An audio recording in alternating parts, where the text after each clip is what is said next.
one of the things that I wanted to talk about was the current housing market, okay? What's happening? So let's talk about the single family homes, and then we'll go into condominiums and then also multifamily, okay?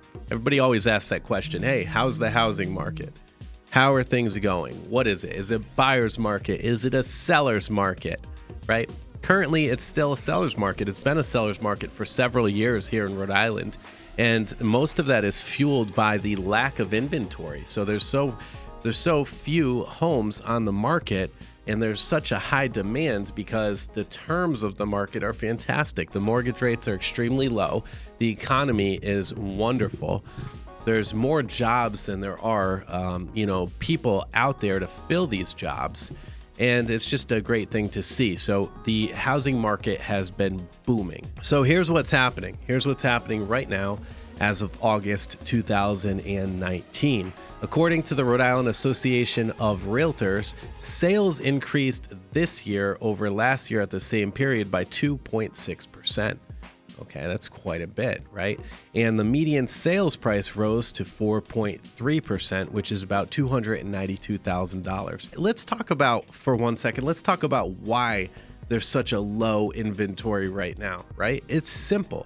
It's because when people purchased their homes, say 5, 6, 7, 8 years ago, or sooner, okay, the prices were so low at that time and their mortgage rates were so low, they have no motivation to move. I mean, it may not even financially benefit them to downsize right now because the cost is going to be so much more to buy at a high price, even though the real estate, the mortgage rates are low. Let's talk about the fact that 27 out of 40 Rhode Island areas reported a year-over-year increase in median sales price.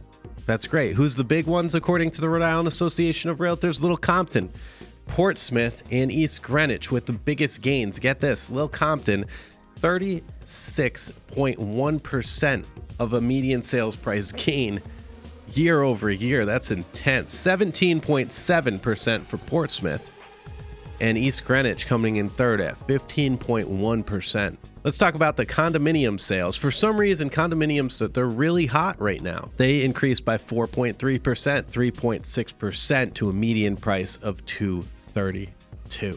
Multifamilies are showing a little bit of a slowdown here in Rhode Island, and it's quite simple because rents aren't keeping up with the pricing. So there's going to be some point in time, I think sooner than later, where the multifamily housing market is going to pretty much cap. If somebody couldn't afford to move into, say, a single family home, they would buy an owner occupant. You know, they could buy a 2-unit, a 3-unit, a 4-unit, and owner occupy that property and go ahead and use the income to go ahead and pretty much live for free. But you're seeing a lot of investors starting to go, hey, you know what? Hey, I'm not paying top dollar for a multifamily right now because it's going to take me 10 years to get a return on investment. No way. I know guys that like to work on a 4-year return on investment, right? So let's just say if they're putting down $50K, they want to get that back over a 4 or 5 year term. If it's any longer than that, they're walking away.